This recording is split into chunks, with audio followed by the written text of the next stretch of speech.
Jadi titik terendah itu mungkin setiap orang akan melaluinya, pasti ngalamin deh. Terus balik lagi ke diri kita, nangis boleh, gitu kan? Nggak apa-apa ya? Nggak apa-apa, karena itu melampiaskan. Jangan juga sampai nggak nangis gitu, nanti aneh gitu kan? Kalau kita setomboy-tomboynya perempuan, kalau dia sedih atau dia marah, dia pasti nangis. Marah, ngamuk-ngamuk, habis itu nangis. Karena itu untuk melepaskan emosional itu kan. You're on Listen to Kimi FM. It's all about Single Fighter Season 2 bersama narasumber yang sukses di bidangnya.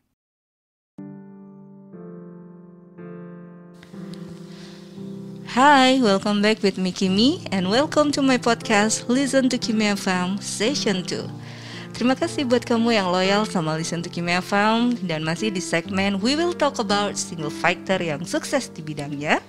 Narasumber yang hadir kali ini pernah megang program di salah satu infotainment Indonesia yang hadir setiap pagi dan sore. Here is broadcaster Zudarlis Elvira atau Mbak Vivi. Halo. Apa kabar Mbak Vivi? Alhamdulillah sehat. Kimi apa kabar? Baik, alhamdulillah. Long time no see. Iya, udah lama banget gak ketemu. Lama banget. Terakhir aku masih jadi orang trans atau ngisi-ngisi suara itu 2000 berapa ya, lupa. Sudah lama banget. Sudah lama. Kayak ada 10 tahunan yang lalu di 2011 2011 gitu kan. Tapi thank you so much Mbak Vivi bisa hadir di podcast Listen to Kimi FM. Terima kasih juga sudah mengundang aku ke tempat Kimi ini, podcast Listen to Kimi FM. Betul. Jadi listeners, sekedar informasi saja, Mbak Vivi adalah dulu bisa dibilang satu tim sama aku dan aku merasa hari ini deg-degan karena jujur aja gue takut salah nih, dulu setiap salah kan ditegur ya. Mungkin kalau hari ini ada teman-teman Trans TV dulu ya yang sempat kerja bareng di program infotainment. Boleh disebutin nggak nih? Boleh ya. Insert, Mbak Vivi pegang lama banget dulu pegang Insert. Nah kita kan ngobrol-ngobrol nih mengenai perjalanan karirnya awal seorang Mbak Vivi itu menjadi seorang broadcaster. Yang saya tahu kan Mbak Vivi adalah seorang IP kan waktu itu. Gimana sih ceritanya menjadi seorang broadcaster di salah satu televisi yang bisa dibilang Trans TV dulu adalah televisi pertama kan di Indonesia yang punya gagasan untuk anak muda kalau nggak salah ya Mbak ya, milik kita bersama itu tagline-nya. Ceritanya gimana tuh Mbak, by the way? Terima kasih Kimi. Jadi aku masuk Trans TV itu 2003. Oke. Terus nggak tahu ngerjain apa ya di sini ya, karena tadinya di PH. Oke. Terus di PH namanya PH BAM, Bintang Advis Multimedia, punyanya Pak Ilham Bintang. Bikin programnya Cross Check, tayangnya di Trans TV juga. Kemudian aku di hire di Trans TV, sehingga aku menjadi karyawan Trans TV dan istilah kerennya broadcaster. Terus waktu itu diminta sama Mas Wisnu Tama. Jadi gini Mbak Vivi, kalau orang bilang dari mana Mbak, saya dari RCTI, oh dari Cek ya, atau dari Kabar-Kabari ya, atau sebaliknya. Terus, saya mau juga ada di Trans TV seperti itu. Berarti bikin program yang menjadi ikon dari stasiun tersebut. Lalu setelah meeting dengan semua tim yang ada, buatlah infotainment namanya Insert, informasi selebriti, gitu kan. Terus udah ada idenya itu, diajarin lah kreatif di Trans untuk menjadi seorang reporter. Mendesain pertanyaan-pertanyaan, siapa artis yang harus diwawancara, bagaimana menghubungi si artis itu. Karena orang televisi biasanya kalau menghubungi artis itu berhubungan dengan budgetnya, fee-nya berapa. Jadi kalau di infotainment kita nggak bayar karena kita adalah hasil, itu adalah karya jurnalistik. Jadi tidak dipungut biaya dari si narasumber. Kita wawancara doorstop gitu kan. Nah itu aku ajarin, aku perkenalkan di Trans TV ke kreatif itu. Kemudian Insert ini tayang perdananya itu setiap Sabtu dan Minggu. Host pertamanya itu Indra Herlambang dengan Jenar Maesa Ayu. Jenar Maesa Ayu saat itu lagi naik namanya lewat novel Mereka Bilang Saya Monyet. Iya, Mereka Bilang Saya Monyet tuh happening ya waktu itu Mbak Vivi. Oke. Terus kita pilihlah Jenar. Ayo nah jadi host. Aduh gue kagak bisa Vi, dicoba dulu aja gitu kan. Karena kan kriterianya waktu itu seksi, cantik, putih, rambut panjang untuk host gitu kan. Terus Nay mau. Terus ternyata lama-lama mungkin bukan passionnya jadi presenter ya, karena dia penulis. Terus dia disibukkan juga dengan bikin film untuk novel itu. Akhirnya kita gantilah dengan Cut Tari. Terus Cut Tari masuk, Indra Herlambang yang grogi. Aduh gila, Cut Tari aduh gila. Gitu kenapa kan? Groginya? Agak nggak pede. Indra kan waktu itu siaran di Hard Rock FM. Terus masuk TV lewat Insert. Ya kan, jadi dia kenalan. Akhirnya aku memberikan clue ke Indra untuk selalu komunikasi sama Tari. Habis siaran harus ngomong bareng, makan bareng kayak apa bareng. Biar kenal ya. Biar tetokannya enak. Ya. Kemudian jadilah si Insert ini tiap hari. Jam 11 Senin sampai Minggu. Kita kewalahan. Nggak mungkin ya hostnya itu melulu. Akhirnya kita cari. Tari siapa rekomendasinya untuk gantiin nih selang-seling? Ersa Mayori aja, Eca. Terus Indra siapa usulannya? Uli Herdinansah gitu kan. Tapi sebelum itu kita ada juga casting beberapa. Tapi 2 orang ini yang masuk. Terus berjalanlah Insert itu dari setiap hari, lalu 2 kali sehari, lalu 3 kali sehari. Insert pagi, insert siang, insert sore, atau insert investigasi. Dan itu sampai sekarang. Jadi memang sebetulnya trademarknya Insert itu dari seorang Mbak jurnalis Elvira ini, Mbak Vivi yang mencetuskan idenya gitu kan untuk ada. Wah keren loh. Jadi buat listeners yang suka nonton Insert sampai hari ini, jangan lupa bahwa Insert itu ada karena seorang Mbak Vivi waktu itu create-nya. Lalu kita bicara sebagai broadcaster deh, Mbak Vivi kan tadi sempat mention pernah di bintang ini ya, Advis Multimedia. Ya di bintang Advis Multimedia, which is itu PH gitu. Sekarang ke Station TV. Basically memang waktu itu kuliahnya ngambil jurnalis atau memang di bidang broadcast sih Mbak? Iya, jadi aku kuliah awalnya di Fakultas Sastra Cina UI Depok. Sastra Cina? Sastra Cina. Oke. Kita satu kampus kayaknya. Terus karena bahasa Cina susah, bacanya beda, intonasinya beda, titik komanya juga beda, artinya berbeda, pusing. Terus jadilah aku nggak selesai di sastra Cina. Cuma sekedar masuk UI menjadi mahasiswa UI dan punya jaket kuning. The power of yellow of jacket itu. Terus waktu itu sibuk dengan kegiatan mahasiswa. Supaya tetap terdaftar menjadi mahasiswa UI di Depok. Jadi aku itu angkatan pertama yang kuliah di kampus UI Depok. Angkatan pertama? Angkatan pertama. Tahun 1987. Berarti aku udah tua ya. Senior. Aku nggak bilang tua Mbak. Iya senior, dewasa. Oke. Terus pindah-pindah jurusan. Kemudian aku kerja menjadi wartawan. Menjadi wartawan di majalah wanita namanya majalah Pertiwi. Saat itu majalah-majalah lagi happening. Kan. Terus nggak lama aku kerja di situ, mungkin setahun lebih atau hampir 2 tahun, majalahnya bubar, bangkrut. harga kertas naik, segala macam naik, ekonomi nggak stabil. Terus bubar, aku dikasih pesangon. Ketika aku jadi wartawan itu, aku nanya teman-teman, lu kuliah di mana sih dulu? Di IISIP di mana? Di Lenteng Agung, Vi. Oh iya. Waktu kuliah di UI, aku naik Mini Arta. Mini Artanya berhenti di situ. Masuklah anak-anak ISIP ini, gitu kan. Nggak tahu kalau itu kampusnya wartawan. Nanya lagi ke teman yang lain, lu dulu kuliah di mana? Di IISIP. Oh iya deh. Begitu majalah Pertiwi tutup, aku dapat pesangon, aku kuliah di ISIP. Sampai selesai. Karena udah di UI udah gagal, masa gagal lagi? Harus jadi sarjana. Kan? Ternyata apa yang aku jalanin dulu ketika di majalah Pertiwi ada tuh teorinya.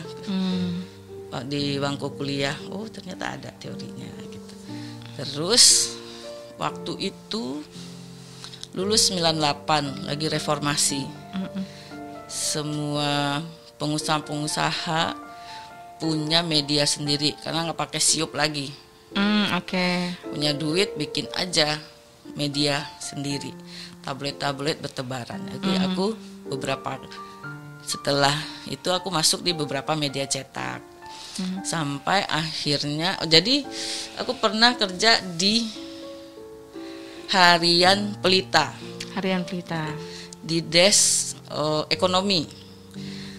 Kalau di koran itu dia punya desk ekonomi, nanti dia ngepost di kementerian ini, kementerian itu, di gedung DPR. Saat itu kita ketemunya menteri loh, jadi kita ngerasa kayak kita hebat juga, kita lebih tahu duluan gitu kan. Ya, jadi yang diomongin ada isinya, informasi untuk masyarakat tentang perkembangan ekonomi gitu kan. Update-nya gitu ya Mbak Vivi ya. Oke. Waktu itu aku karyawan kontrak. Setelah itu kontrak tidak diperpanjang. Aduh, kerja di mana ya? Ada temen nawarin ke ini aja, ke tablet buletin sinetron. Wah, iya deh boleh, daripada nggak kerja. Terus masuklah di situ, wawancara artis-artis. Terus standar lah ya.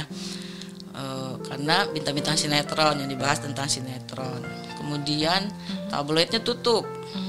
Terus aku diajak ke bikin infotainment namanya Crosscheck.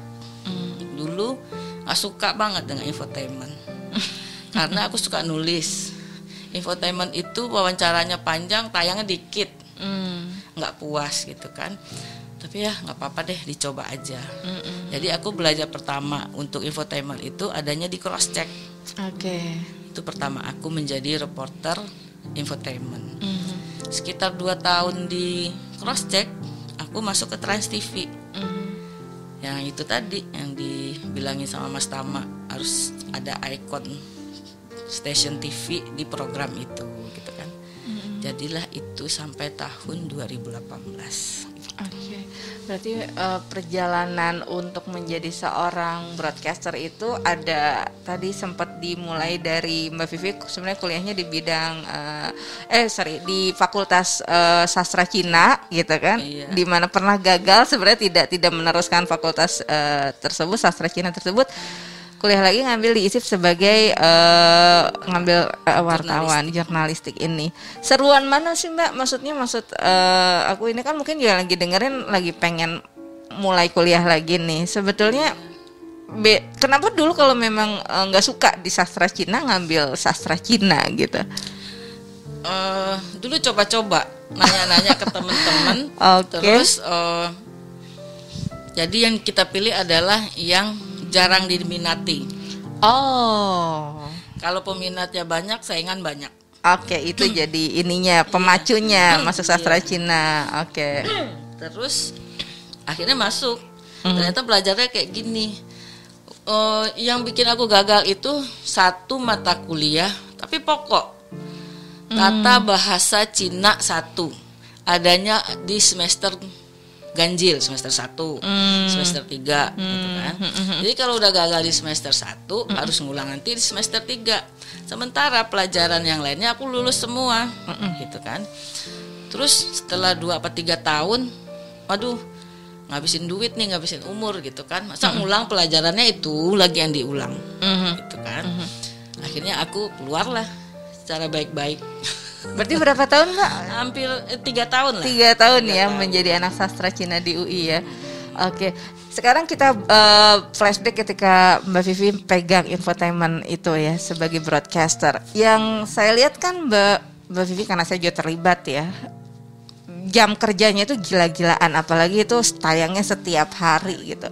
Manajemen waktunya Mbak Vivi sendiri gimana sih? Maksudnya apakah teman-teman broadcaster itu memang nggak pulang, stay di kantor terus, atau memang ada office hour yang emang gantian aja gitu, sip-sipan? Karena kan misalkan aku datang ke Trans siang ada Mbak Vivi, malam ada Mbak Vivi, tengah malam ada Mbak Vivi. Ini Mbak Vivi nggak pulang-pulang atau gimana sih? Itu seperti apa sebetulnya? Aku dulu mau nanya gak enak karena dulu bos gue. Gitu. Jadi iya, lebih banyak nggak pulang-pulangnya. Iya. Tetap pulang lah ya. Tapi sebentar. Karena di TV itu kita harus setia pada program, pada jam tayang. Kalau tayangnya jam 11, ya kita harus tayang jam 11, nggak boleh lebih, nggak boleh kurang. Karena penonton udah nungguin. Terus bagaimana supaya jam 11 itu semuanya siap? Oke. Nah itu kan ada tim yang ngurusin semuanya kan. Itu kita kan nggak mungkin bisa bekerja sendiri. Timnya tuh harus nyatu semua gitu kan. Terus kalau sudah tayang nanti bikin lagi tayang berikutnya. Terus pulangnya kapan? Di sela-sela itu aja. Terus tidurnya kapan? Setelah siap untuk materi insert pagi. Oh gitu. Ya. Terus setelah Kimi ngisi voice overnya, kita pulang tuh. Tengah malam menjelang pagi banget. Tengah malam menjelang pagi.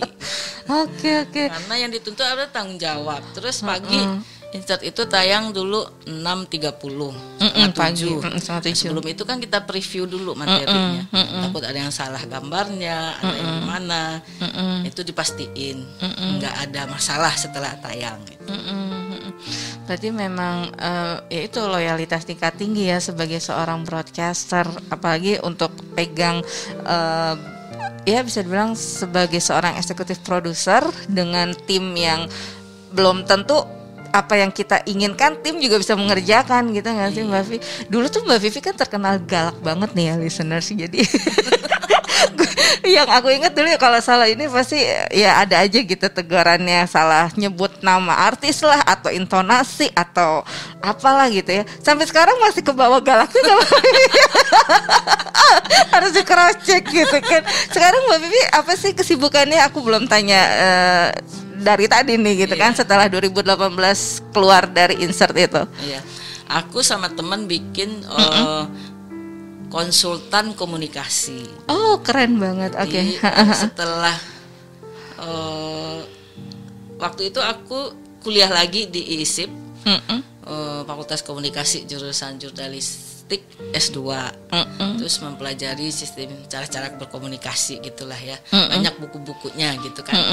Ternyata apa yang aku kerjakan di insert itu ternyata ada teorinya. Dulu aku nggak pernah baca. Ini harus gini aja Ndra, gini aja Tari gitu kan.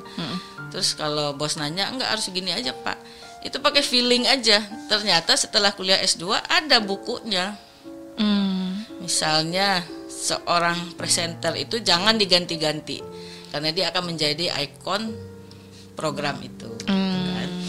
Terus berdasarkan pengalaman jam terbang itu, aku sama teman bikin konsultan komunikasi untuk beberapa anggota DPR RI. Kan tidak semua anggota DPR itu bisa ngomong lantang, kenceng gitu kan. Jadi kayak semacam apa? Kursus atau ngasih tahu konsultasi harusnya begini, harusnya gini gitu kan. Itu yang aku kerjakan. Terus menjalankan YouTube Oma Channel karena akrab sama artis-artis, jadi itu jadi narasumber untuk si Oma Channel. Oma Channel. Jadi memang bisa dibilang tetap produktif meskipun sudah nggak di TV lagi gitu ya Mbak Vivi. Oke.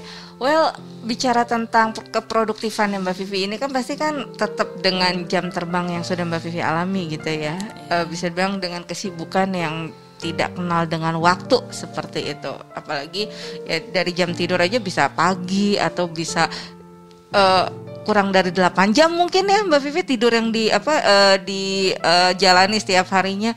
Apakah itu mengganggu personal life-nya Mbak Vivi juga sampai akhirnya ya gue buat diri gue sendiri aja nih tidur aja masih kurang gitu, hingga akhirnya Mbak Vivi memutuskan kayak gue belum siap juga nih kalau ada orang yang bisa mengerti gue dalam arti untuk relationship dengan seseorang. Apakah itu pengaruh salah satunya seperti itu? Salah satunya iya, karena bukan pengalaman sih, cerita dari teman-teman broadcaster itu menikah terus sibuk di kantor, banyak tugas, suami komplain, terus lama-lama pisah, lama-lama berantem, terus pisah, terus itu hampir semua seperti itu. Kayaknya rumah tangga nggak ada yang harmonis, jadi tuntutan banyak, punya anak gitu kan. Terus kayaknya lebih asik sendiri aja, gitu kan.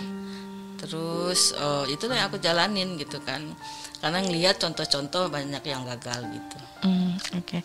Tujuan podcast Listen to Kimi FM is all about single factor ini kan ingin menjadi support system Mbak Vivi untuk our listeners yang pernah gagal dalam berumah tangga dan belum pernah berumah tangga.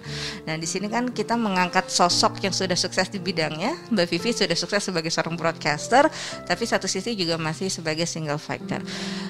Apa yang ingin Mbak Vivi sampaikan untuk listeners? Maksudnya kan sebagai single factor apalagi belum pernah menikah, tinggal di Indonesia itu judgement atau bisa bilang kritikan dari orang sekitar, khususnya keluarga. Kenapa sih lo nggak nikah-nikah, atau julit-julitan lah bahasa gampangnya sekarang, nyinyir-nyinyiran. Pernah nggak Mbak Vivi pernah di posisi seperti itu? Orang-orang kayaknya menilainya kok lo nggak nikah-nikah, katakanlah seperti itu. Atau juga ya Mbak Vivi punya cara supaya teman-teman lagi dengerin ini juga tetap ya easy going dan happy terus gitu as a single fighter. Iya. Itu udah aku alamin dulu. Kondangan sendiri. Terus ketemu saudara yang tanyain itu, kapan nih nikahnya, gitu. Lama-lama bosen.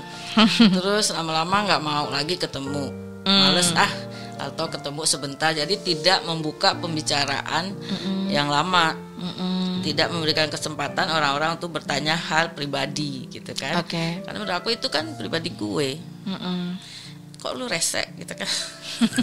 itu kan itu dia. Ya jadi akhirnya kita di Indonesia memang harus gitu, orang memang biasa tuh bertanya dan kita harus menjawab. Pertanyaannya macam-macam walaupun sebenarnya menyinggung.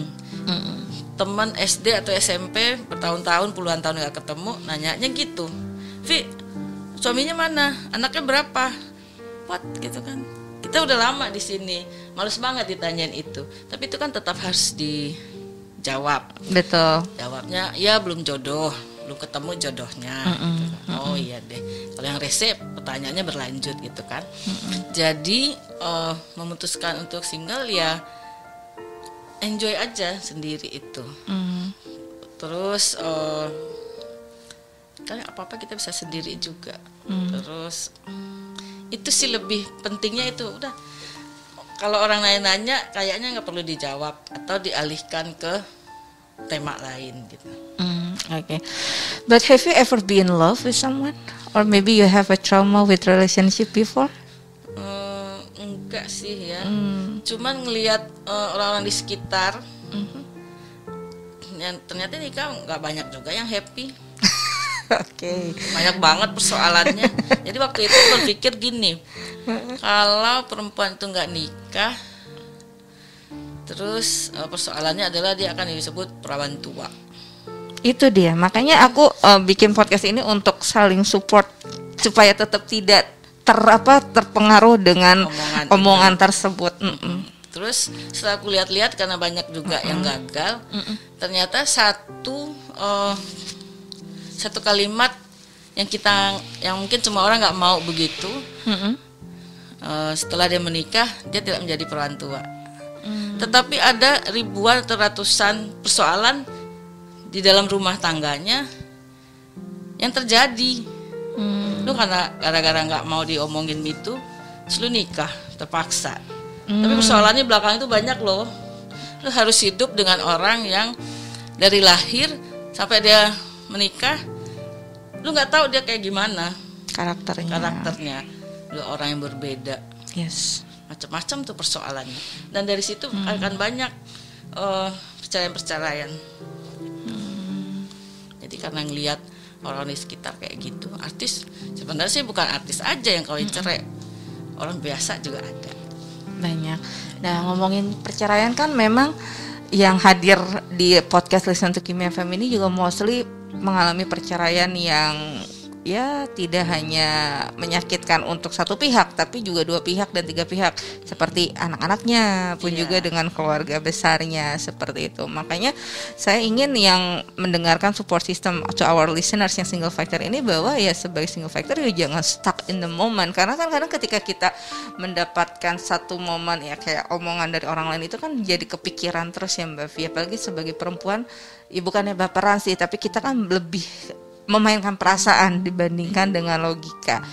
Oke, mengenai perasaan, apakah seorang Mbak Vivi juga pernah merasa di titik kayaknya paling terendah nih, merasa kayak benar-benar loneliness and emptiness, sampai akhirnya ya kepikiran juga nih butuh seseorang untuk berbagi atau sharing gitu?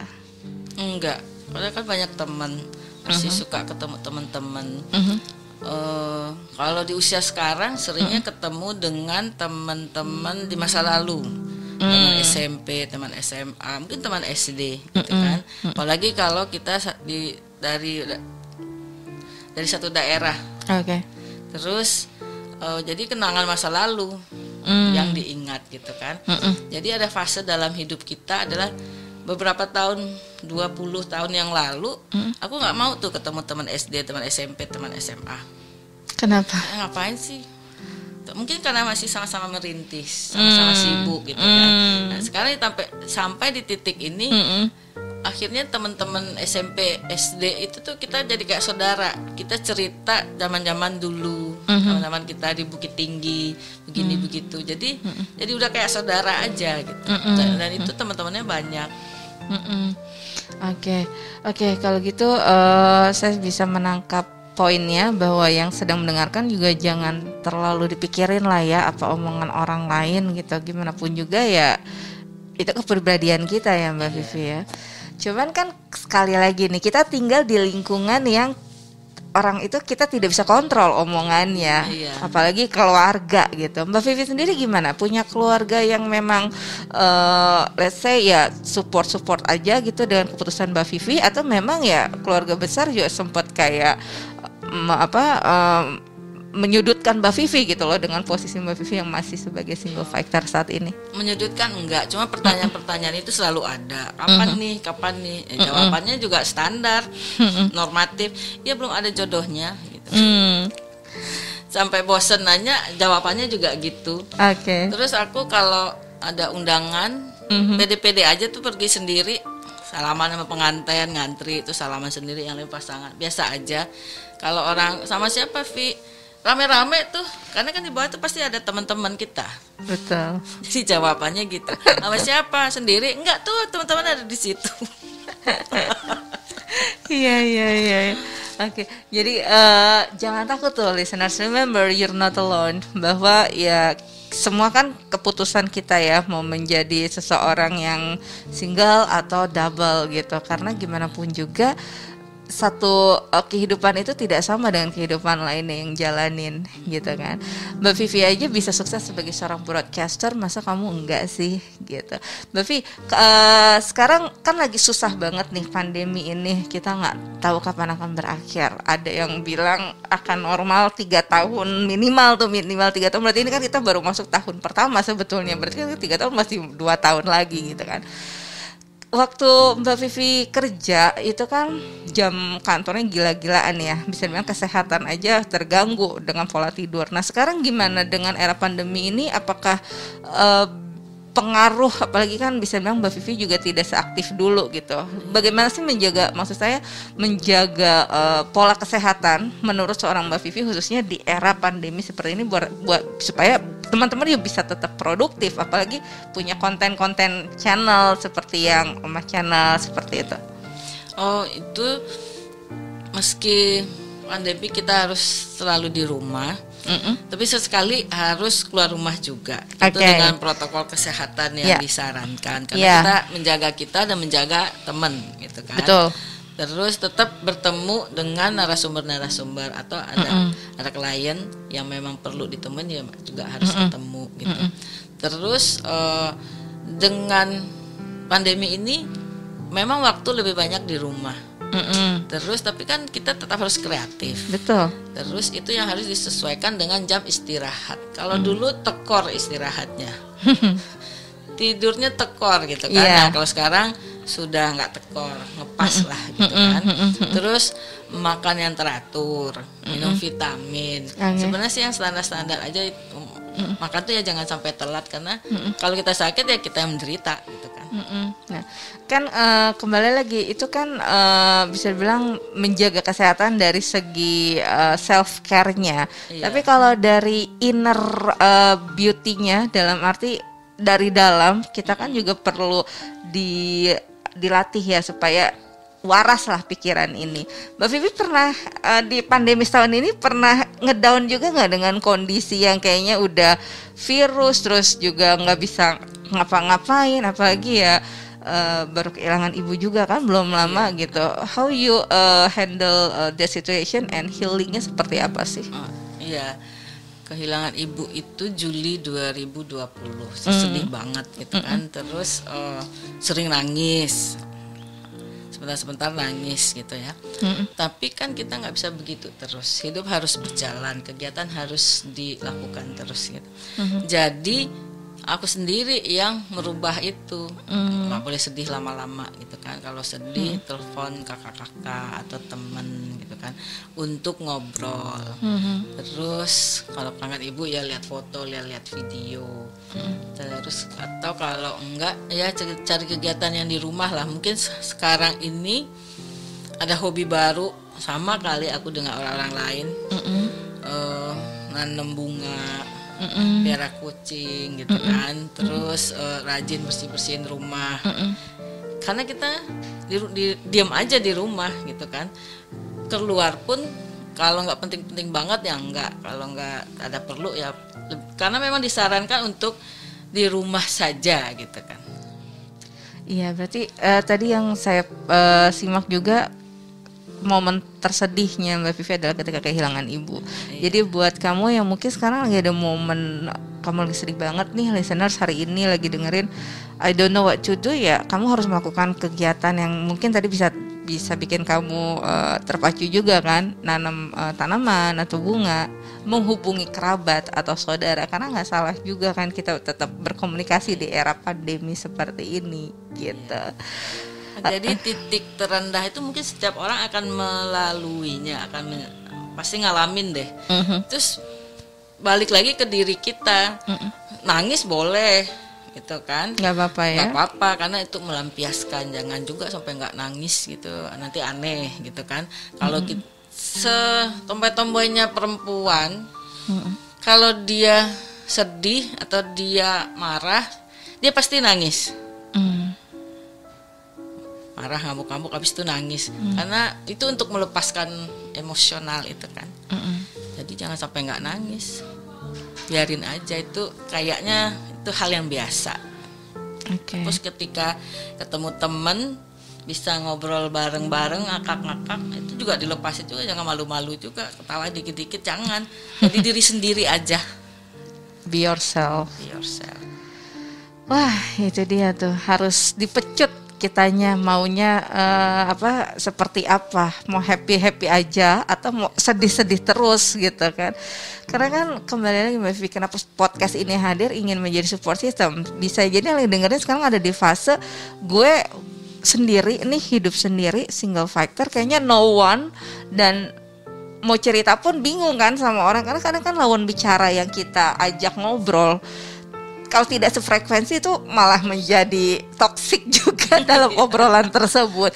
Nah, kembali lagi untuk Mbak Vivi, seorang broadcaster yang sudah sukses di bidangnya, menjalani single life saat ini, ada nggak nih advice yang terbaik to our listeners supaya ya tetap sehat pikiran dan juga fisiknya, pun juga bisa melangkah supaya ya as a single fighter kamu juga bisa sukses dan bahagia. Iya, ya sarannya ya gimana ya, satu jadi diri sendiri. Terus kalau yang kerja harus serius gitu kan, harus serius dengan pekerjaannya gitu, karena ada kan tanggung jawab dan kewajiban, itu kan harus tetap dijalankan gitu. Jangan setengah-setengah, terus harus loyal juga. Kalau kita loyal dan kita tidak setengah-setengah, kita akan expert di bidang itu. Jangan, aduh nggak asik nih pindah. Jangan gitu juga. Jadi mungkin sampai beberapa tahap mungkin akan begitu. Tapi begitu udah ketemu yang cocok, ya udah karir gue yang ini gitu. Nah itu yang harus didalamin terus. Jadi fokus dan konsisten ya Mbak Vivi ya. Iya.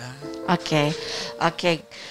Nextnya Mbak Vivi plannya apa nih kira-kira di tahun 2021, kan kita masih di awal-awal tahun nih, masih panjang mengenai lagi melewati tahun ini, sebentar lagi pertengahan tahun, lalu juga akhir tahun. Punya plan tertentu nggak? Siapa tahu yang listeners dengerin bisa terinspirasi nih, kayak seru juga ya seperti ini, atau bisa kolaborasi dengan Mbak Vivi nantinya gitu kan. Ya planningnya membesarkan konsultan komunikasi itu tadi. Terus mau bikin juga podcast kayak Kimi gini gitu kan. Terus mau aktifkan lagi si Oma Channel ini gitu. Jadi kan harus butuh tim, harus ada juga yang dipersiapkan karena untuk sesuatu itu kan memang harus serius. Nah, jadi nanti di tahun ini aku akan menseriusi 3 hal itu. Lebih konsentrasi gitu. Baik, kalau gitu tetap produktif dan nggak stuck in a moment ya Mbak Vivi ya. Iya, jangan stuck, terus jangan sedih-sedih. Jangan lama-lama lah, males juga sedih-sedih itu kan. Kayaknya mundur gitu loh, kehidupan saya jadi mundur.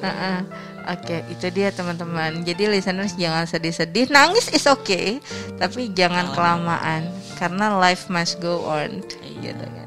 Kalau gitu terima kasih banyak Mbak Vivi. Aku bisa kedatangan seorang Mbak Vivi yang mungkin hari ini juga banyak kesibukan, tapi bisa diluangkan waktunya untuk listen to Kimi FM, to support our listeners.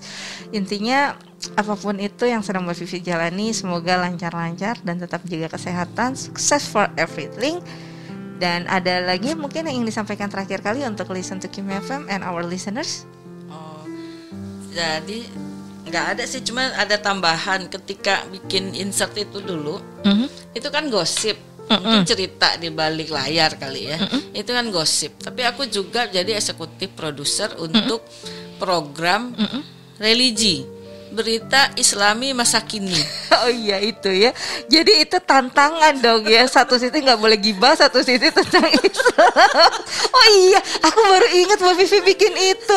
Oh iya, itu gimana tuh Mbak? Maksudnya untuk dari skrip, lalu dari materi kan nggak sama, malah bertentangan. Beda banget kan. Tapi kan ada timnya. Aku kan cuma ngarahin. Gitu kan. Terus ada kejadian lucu ketika insert dan berita Islami masa kini dipanggil oleh KPI. Oh iya pernah. Karena tayangannya. Kalau insert udah sering panggil bolak-balik gitu kan. Pengalaman sebagai eksekutif produser di insert itu sering dipanggil ke KPI, sering dipanggil ke Polda, dilaporkan ke polisi, sering di BAP karena berita-berita gitu kan. Ya, kita datang aja.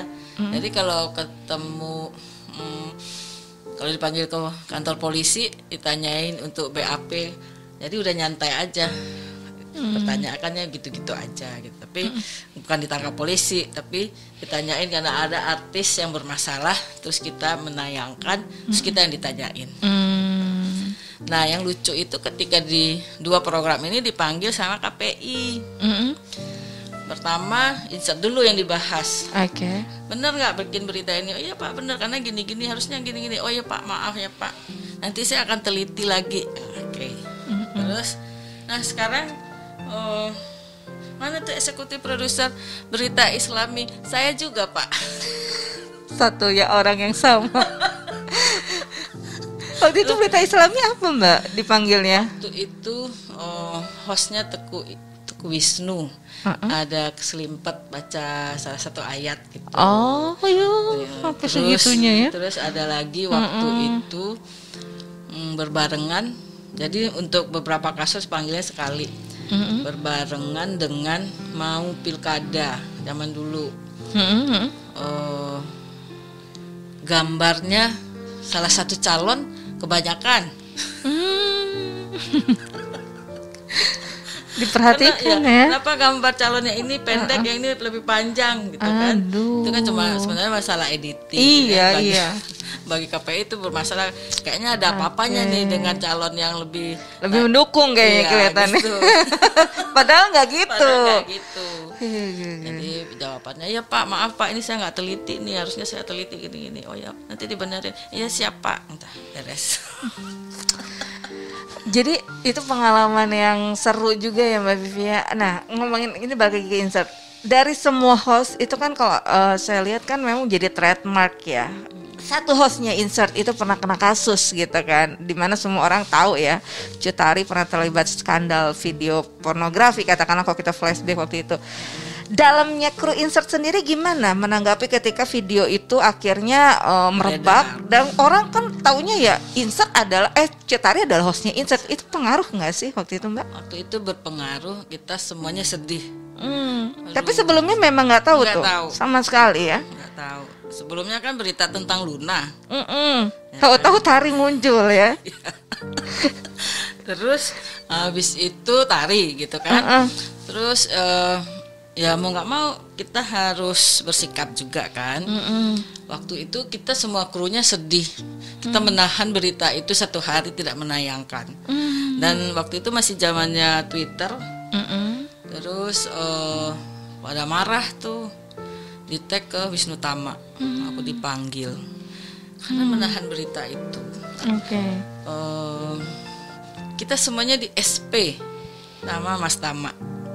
Sampai teman kreatif dan PA yang sedang cuti pun kena SP. Astaga, hanya karena nggak menayangkan beritanya. Jadi kita mundurin. Aduh gimana ya nih kita. Aduh kan nggak enak gitu. Posisinya sangat salah waktu itu kan. Kita berada di posisi yang sulit banget waktu itu semua kru insert itu. Lalu ya udah ada himbauan lah dari pimpinan untuk persoalan ini gitu. Terus Tarinya waktu itu langsung cuti kan, dia ke Bali kalau nggak salah. Jadi teman-teman infotainment nggak sempat rame-rame di kantor nungguin Tari karena Tari memang tidak siaran. Saat itu memang pas itu tayang heboh itu Tari memang sudah cuti. Untungnya pas lagi cuti ya. Iya. Dia cuti untuk seminggu kalau nggak salah. Karena kan insert itu kan setiap hari kan dia seling-seling sama Eca.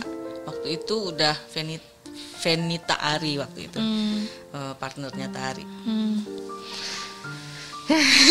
Karena ya infotainment itu atau insert itu kan ya orang kalau nonton, to be honest dulu ya aku pun sebelum menjadi bagian insert kan kayaknya infotainment insert yang sangat menarik dibandingin yang lain ya, dari host gitu host. Katakanlah ya memang insert gitu. So far kan host infotainment sendiri gitu kan, ataupun ya kalaupun ada tandem nggak banyak, dan pembawaannya kan karena yang dilihat dari pembawaan Indra Herlambang, apalagi itu memang ikonnya Cut Tari itu sebagai insert banget yang dia bawain infotainment ya gosip, dia sendiri kena gosip gitu kan.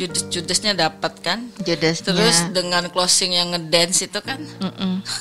Kadang-kadang ya, penonton itu nggak nanya beritanya, yang ditanyain itu waktu ngedance backsoundnya apa ya? Iya, lagunya ya. Sampai seperti itu. Iya. Oke. Terus kalau artis-artis kalau diberitain yang ditungguin komentar hostnya apa ya, komentar Tari sama Indra apa ya? Gitu. Jadi bukan isi beritanya gitu. Lebih ke kalau sekarang tuh bisa dibilang julitannya dari si hostnya, karena kan ciri khas itu ada julitnya dari si hostnya ini, dan itu memang dibentuk ya Mbak Vivi ya si hostnya itu ya. Memang dibentuk dan ada istilah ini angkat banting karena dia berdua. Yang Indra kebagian angkat artisnya. Kan setelah VT-nya tayang kan dikomentarin tuh. Nah, terus Indra yang menetralisir, ngangkat-ngangkat atau terus Tari nanti ini yang ngejudesin. Oh dia kan gini-gini, enggak Tar karena dia kan gini-gini gitu kan. Jadi untuk meredam emosi si narasumber atau si artis. Insert itu kan selalu live. Iya live. Aku itu sering diteleponin lagi live itu. Macam-macam tuh kejadiannya. Contohnya? Dulu Angel Elga dikomentarin sama Tari dan Indra. Mbak, aku itu aku tuh penyanyi Mbak, aku pernah main film ini gitu kan. So aku langsung ngomong kan ke ininya earphone-nya mereka, Tari sama Indra tolong direvisi ya ini. Iya Oma, mereka kan ngomong panggilnya Oma. Terus tapi tetap aja karena mereka memang udah disetting culik gitu ya. Terus iya Angel barusan telepon katanya dia main film ini, dia main sinetron ini, lagunya ini. Lu pernah dengar nggak Tar? Enggak. Tetap. Nah itu ciri khas-khasnya Insert juga itu ya, pedes gitu kadang ini. Tapi emang bener sih, mungkin ya nggak pernah dengar gitu kan. Terus ada juga yang menelpon langsung protes. Waktu itu berita bejah sama Sukma Ayu. Terus entah bagaimana, jadi kekurang telitian kita juga bahwa disebutkan bejah itu cucu Buya Hamka. Zaman dulu itu pernah disebut. Terus keluarga Buya Hamka langsung telepon. Untung lagi siaran. Terus aku langsung revisi. Kita langsung ralat lewat live juga. Terus setelah itu kita kirimlah tim untuk mewawancarai keluarga Buya Hamka. Bahwa kita salah, kita minta maaf, kita meralat, terus kita tayangkan lah besok bahwa ini loh keluarga almarhum Buya Hamka. Menarik banget ya listeners, ini satu pengalaman yang di-sharing oleh Mbak Vivi bahwa di balik infotainment yang kelihatannya kamu nonton nih Insert ya, kayaknya nggak ada masalah pada saat live, di baliknya itu yang ada lagi masalahnya. Ada lagi zamannya Eca dulu tuh. Ersa Mayori pagi ada berita tentang pembalap apa Sungkar tuh. Rifat Sungkar mau nikah sama Sisi Priscilla.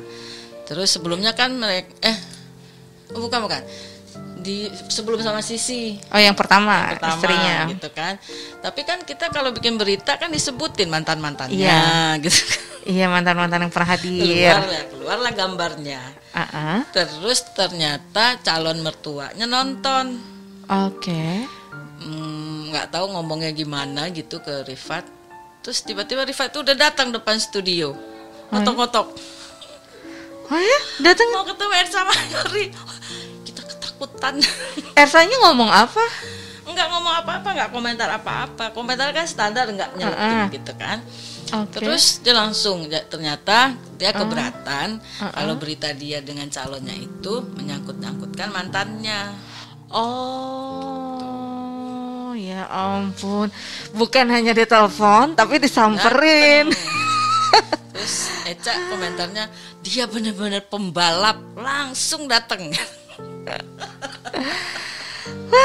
Menarik banget Mbak Vi. Kayaknya kalau ngomongin tentang kejadian atau kenangan atau mungkin ya beberapa momen bersama Insert Team gitu ya, nggak akan ada habisnya ya. Berapa tahun Mbak Vivi di Trans TV dan Insert?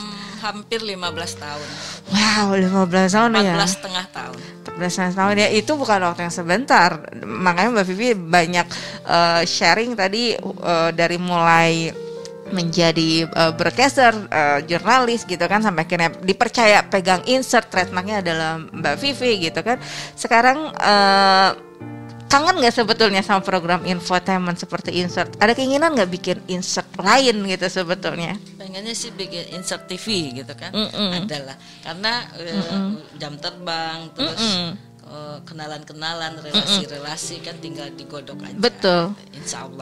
Insya Allah. Tapi untuk brand insertnya itu mungkin bukan insert ya, mungkin nanti dipikirin karena itu kan sudah trademarknya Trans. Gitu kan. Kalau kita kan situ karyawan, gitu kan. Ya mungkin bikin sesuatu yang sama-sama mirip lah.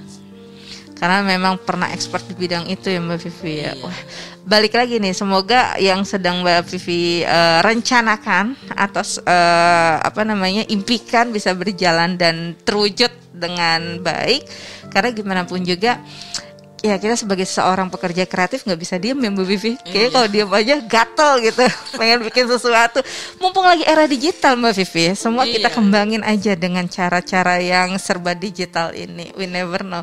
Kabarnya kan juga TV mulai tergores, tergores. Mulai terpengaruh oleh digital. TV digital juga udah mulai banyak sekarang. Kita kan program-program lewat platform yang bisa tayang di TV. Itulah saingan-saingan di TV konvensional seperti itu. Oke, kalau gitu Mbak Vivi, sekali lagi terima kasih banyak sudah sharing di sini. Intinya I feel so honored, merasa terhormat Mbak Vivi bisa hadir. Sudah mengundang aku, Kimi. Mudah-mudahan sekali lagi sukses terus dan sehat terus, dan siapa tahu next time kita bisa berkolaborasi. Listen to Kimi FM with Oma Channel. I don't know, mungkin narasumbernya Mbak Vivi juga ada yang single fighter. Nanti narasumber aku bisa tayang juga di Oma Channel. We don't know what's kita next. Bisa kolaborasi ya. Collaborate gitu. Oke, Kimi. Terus karena kita dulu pernah satu tim dan aku dikenalnya galak, aku minta maaf ya. Oh ya ampun, never mind. It's been a long time. Itu kembali lagi mau mecut teman-teman. Kalau gue nggak digalakin, gue nggak akan seperti sekarang. Karena ya tuntutan pekerjaan nggak bisa profesional kalau kita nggak dilatih seperti itu. Anyway, sekali lagi thank you so much Mbak Vivi sudah hadir di Listen to Kimi FM dan menginspirasi. Mudah-mudahan kita bisa terus komunikasi dan keep in touch ya Mbak Vivi. Iya, terima kasih juga Kimi. Semoga makin sukses. Amin. Banyak yang dengar. Amin. Makin banyak variasinya. Amin. Menjadi variety show. Amin. Oke, kalau gitu terima kasih buat kamu yang sudah nyimak Listen to Kimi FM Season 2 bersama Zudarlis Elvira atau Mbak Vivi. Jangan lupa simak episode terbaru setiap minggu di pemutar podcast kesayangan kamu. So stay tuned, Listen to Kimi FM. Bye.